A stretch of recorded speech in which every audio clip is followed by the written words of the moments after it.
So ఇప్పుడు పవన్ కళ్యాణ్ గారు చెప్పాలి, తెలంగాణలో ఉన్న రంగారెడ్డి జిల్లా శంకరపల్లి మండలం జన్వాడలో ఉన్న కోడి చెరువుని ఎంత తెలివిగా, ఎంత చాకచక్యంగా కబ్జా చేసినావు మిస్టర్ కొనిదెల పవన్ కళ్యాణ్. ఎంత తెలివిగా 10 ఎకరాల భూమిని నీ పేరు మీదకి మార్చుకున్నావు. నీ పేరు మీదకి మార్చుకొని చాలా తెలివిగా ఎలక్షన్ అఫిడవిట్ లో పెట్టినావు. మరి ఒక చెరువు భూమిని ఏ రకంగా నీ పేరు మీదకి 10 ఎకరాలు ఎక్కించుకున్నావు? ఆయన ఎలక్షన్ అఫిడవిట్ ఇది. ఎలక్షన్ అఫిడవిట్ లో డైరెక్ట్ గా నేను ఇంకా ఇందులో చాలా భూముల వ్యవహారాలు ఉన్నాయి, దాని జోలికి వెళ్ళట్లేదు. ఒకటే అంశం మాట్లాడుతున్నా. ఇందులో నేను మాట్లాడుతున్నది జస్ట్ ఒక 10 ఎకర్స్ గురించి. Janwada village, Shankarpally mandal, Telangana, survey number 706. ఇదంతా రంగారెడ్డి జిల్లా కిందికి వస్తుంది. ఈ సర్వే నెంబర్ 706 లో 10 ఎకరాలు నాకున్నది అని చెప్తున్నాడు పవన్ కళ్యాణ్. సో మరి ఈ 706 సర్వే నెంబర్ లో ఉన్న 10 ఎకరాలు ఎక్కడిది? ఇగో ఇది సర్వే నెంబర్ 706. సర్వే నెంబర్ 706 ఇది చూడండి. ఇదంతా ఈ బ్లూ కలర్ కనిపిస్తున్న ఈ లైన్ అంతా కూడా లేక్. ఇదంతా ఇది లేక్. ఇది ఆ చెరువు FTL ప్రాంతమే 706. ఆయన మెన్షన్ చేసిన 10 ఎకరాల భూమి ఎక్కడుంది? 706. ఇది చెరువులకు సంబంధించిన సర్వే చేసినప్పటి మ్యాప్. ఇది 706 సర్వే నెంబర్ ఫుల్ ట్యాంక్ లెవెల్లో ఉంది. టోటల్ సర్వే నెంబర్ అందులోనే ఉంది. ఈ చెరువు ఏం చెరువు?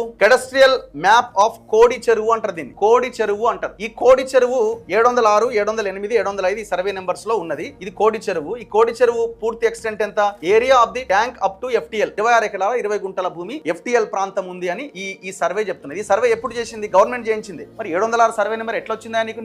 నీకు అసలు ఏ రకంగా నీకు ఆ SRO సబ్ రిజిస్టర్ ఎట్లా రిజిస్ట్రేషన్ చేసి నువ్వు ఎట్లా ఎక్కించుకున్నావు? అంటే టోటల్ గా చెరువు ప్రాంతాన్ని లేప అవతల పడేసిండు. అసలు ఈ టోటల్ ఎక్స్టెంట్ ఎంత ఈ చెరువు? ఇంకొక document, statement showing the details of revenue survey numbers Rangareddy district with lake ID. మీరు కొట్టండి, ఇప్పుడు ఆన్లైన్ లో కొడితే వచ్చేస్తుంది. 1600/E/02 HMDL లేక్స్ లో ఇప్పటికి ఉంది కదా, డీటెయిల్డ్ గా వస్తుంది. చాలా క్లియర్ గా డాక్యుమెంట్స్ అన్ని ఇది చెరువు అని చూపిస్తున్నాయి. మరి ఈ చెరువు భూమి నీకు ఎట్లా వచ్చింది? ఈ డాక్యుమెంట్ ఎవరిది? ఇది రంగారెడ్డి శంకరపల్లి జన్వాడ పవన్ కళ్యాణ్ ది. నీ క్లాసిఫికేషన్ ఆఫ్ ల్యాండ్ ఏంటంటే చెరువు భూమి అని చూపిస్తుంది. మరి ఎట్లా పట్టాగా మారింది? నెక్స్ట్ మరి ఎందుకు కలిసి వీళ్ళు చాలా బాగా చేస్తున్నాడు ఆయన. దండం పెడతా నా చెరువు జోలికి రాకన్నాడేమో. నేను చెరువు కబ్జా చేసిన దాని జోలికి రాకని రంగనాథ్ కలిసి ఉంటాడేమో. జనసేన నుంచి కాకినాడ ఎంపీగా పోటీ చేయాలని ఈయన ఆలోచన. ఎవరిది? రంగనాథ్ది. ఈయన సర్దుతున్నాడు మూటలన్నీ ఒక దగ్గరికి చేరుస్తున్నాడు. జనసేన టికెట్ హైడ్రా రంగనాథ్ కోరుతున్నప్పుడు జనసేన అధ్యక్షుడు పవన్ కళ్యాణ్ కబ్జాలు చేసిన చెరువులోకి ఈయన పోతాడా? టికెట్ పోతుంది కదా, మళ్ళీ అది మిస్ అవుతుంది కదా. మన కులం గురించి మనం మళ్ళీ ప్రస్తావించాల్సిన అవసరం లేదు. Same community. ఇప్పుడు చెప్పాలి రంగనాథ్ ఇది కోడి చెరువు కబ్జా చేసిందా లేదా పవన్ కళ్యాణ్ చెప్పాలి. నా దగ్గర డాక్యుమెంట్స్ ఉన్నాయి,